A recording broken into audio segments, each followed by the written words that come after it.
Hello students, how are you? I hope you are all okay. बेटा आज हम start करने वाले हैं अपना next final, that is arthropoda.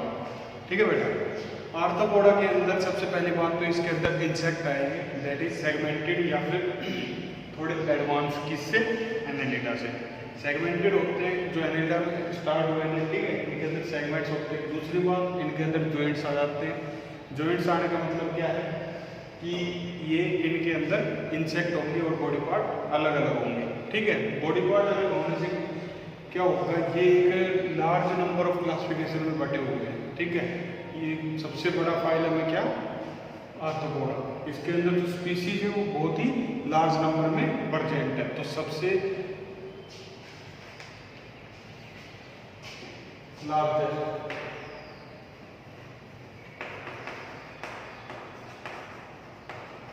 ठीक है, सबसे पहली बात इसका जनरल कैरेक्टर हम देखते हैं तो इसके अंदर जॉइंट्स होते हैं। ठीक है, जॉइंट्स होने की वजह से जॉइंटिंग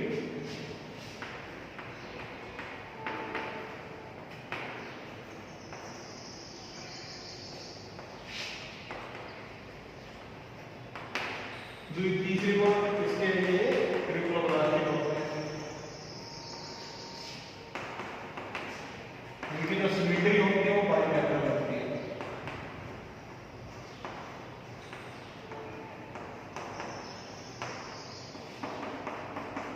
सिमेट्री के अलावा इसके अंदर जो सिलोम पाई जाती है वो हिमोसिलोम होती है, दैट इज सिलोमेट्स होती है।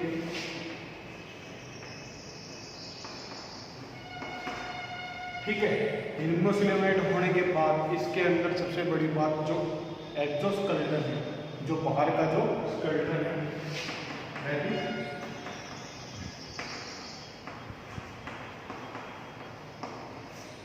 एक्सोस्केलेटन। एक्सोस्केलेटन क्या होता है, हमारे बॉडी का एक्सोस्केलेटन क्या है, हमारे बाहर की जितनी भी लेयर है, इनके अंदर जो इंसेक्ट होते हैं उनके बाहर की जो लेयर है, जो पूरी बॉडी है, उसको हम क्या बोल रहे हैं, एक्सोस्केलेटन, बाहर से। ठीक है, एक्सो मतलब आउटर साइड का।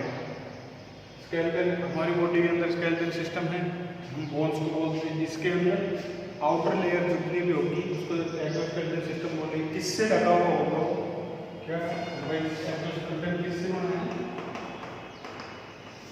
काइटिन से बनता है बेटा। ठीक है, काइटिन किससे बनती है, ये होमोपॉलीसेकेराइड से बनती है बेटा। ठीक है, दूसरा एसिटाइल ग्लूकोसामाइन से बनती है। क्या है, तो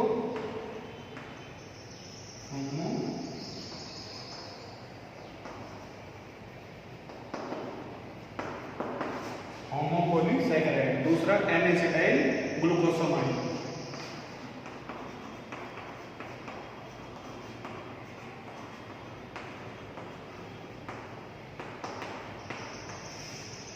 ये चीज है बेटा एक्सोस्केलेटन के अंदर। ठीक है, जो काइटिन होती है वो हर एक पीस में प्रेजेंट है, जितने भी जॉइंटेड सेगमेंट होंगे। ठीक है, इसके अंदर जितने भी जॉइंटेड सेगमेंट होंगे, एक तो दूसरी बात है इसके अंदर अलग अलग अपेंडेजेस है, सेगमेंट प्रेजेंट है, तो काइटिन हर एक पीस के अंदर होगी। तो हर एक पीस के अंदर काइटिन प्रेजेंट है, और हर एक पीस को क्या बोलेंगे, स्क्लेरेटिन।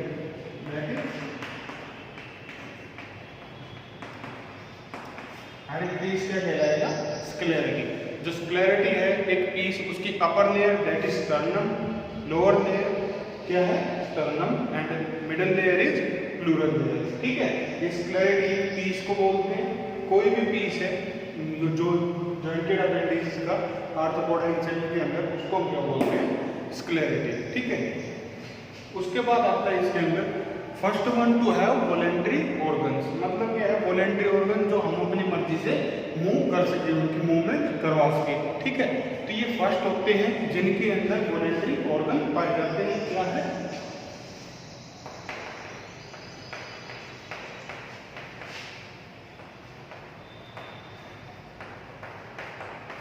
They have voluntary organs. दूसरी बात, इनके अंदर अगर हम रेस्पिरेशन देखें,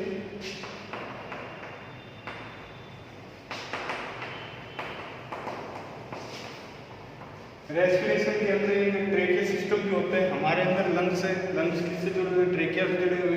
ठीक है, ट्रेकिया माउथ के या फिर नोज में ओपन हो रही है। ठीक है,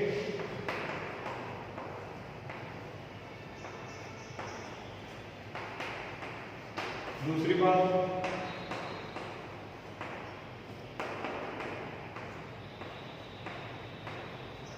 लंग्स होते हैं,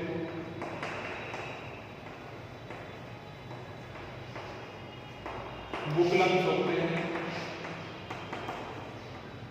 गिल्स होते हैं और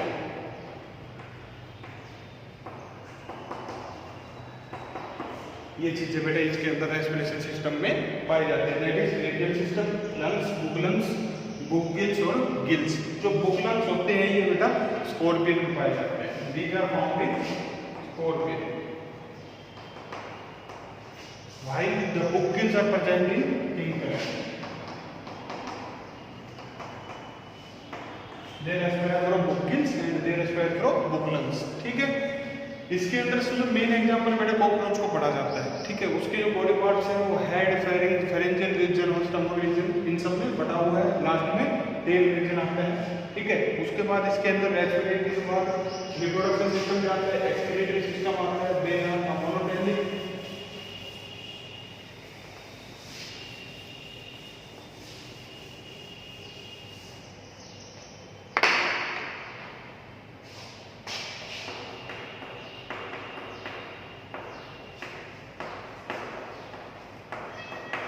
सबसे पहली बात तो ये मोनोटेलिक हो सकती है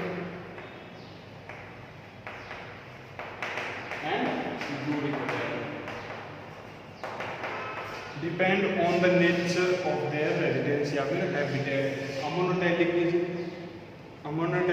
एनिमल या फिर organism of arthropoda phylum is present in water, that is sea water भी हो सकता है, फ्रेश वाटर भी हो सकता है।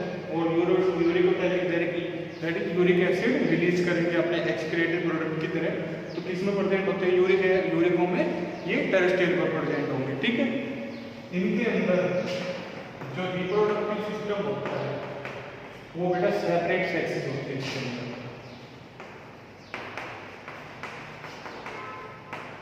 They have separate sexes. ठीक है, हर्माफ्रोडाइट इनके अंदर कंडीशन नहीं पाई जाती, सेपरेट सेक्सेस होते हैं इनके अंदर। दूसरी बात, इनके अंदर जो नर्वस सिस्टम होता है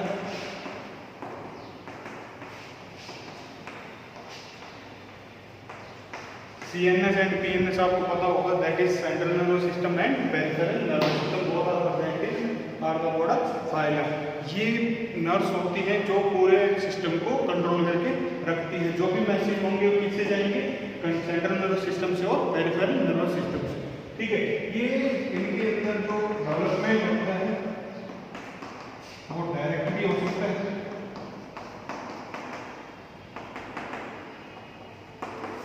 both type of development found in arthropoda phylum, that is larval stage. If larval stage present between the newborn to adult, that is indirect. If there is no larval stage, then the condition is called direct development. ठीक है बेटा, ये जो arthropoda phylum है ये 7 classified है।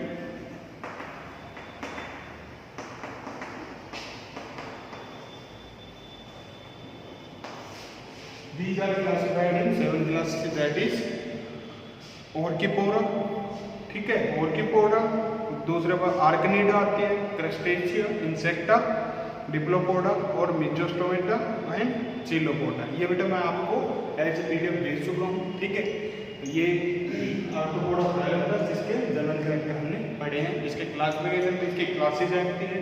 ठीक है, क्लासेस के अंदर एग्जांपल हम कॉकरोच का ले सकते हैं। हर एक क्लास के अंदर उसके डिफरेंट जो क्लासिफाइड की गई है 7, ये किस बेस पर क्लासिफाई की गई है? सबसे पहली बात तो नंबर ऑफ अपेंडेज।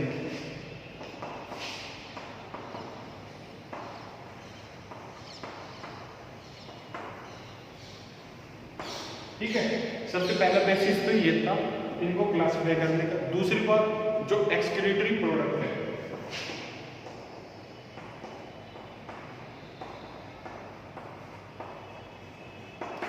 पहला number of appendages, then excretory system. ठीक है, इन बेसिस के ऊपर इनको 7 क्लासेस के अंदर क्लासिफाई किया गया है। यहाँ पे हमारा आर्थ्रोपोडा फाइलम बेटा कंप्लीट होता है, बाकी हम नेक्स्ट क्लास में करेंगे।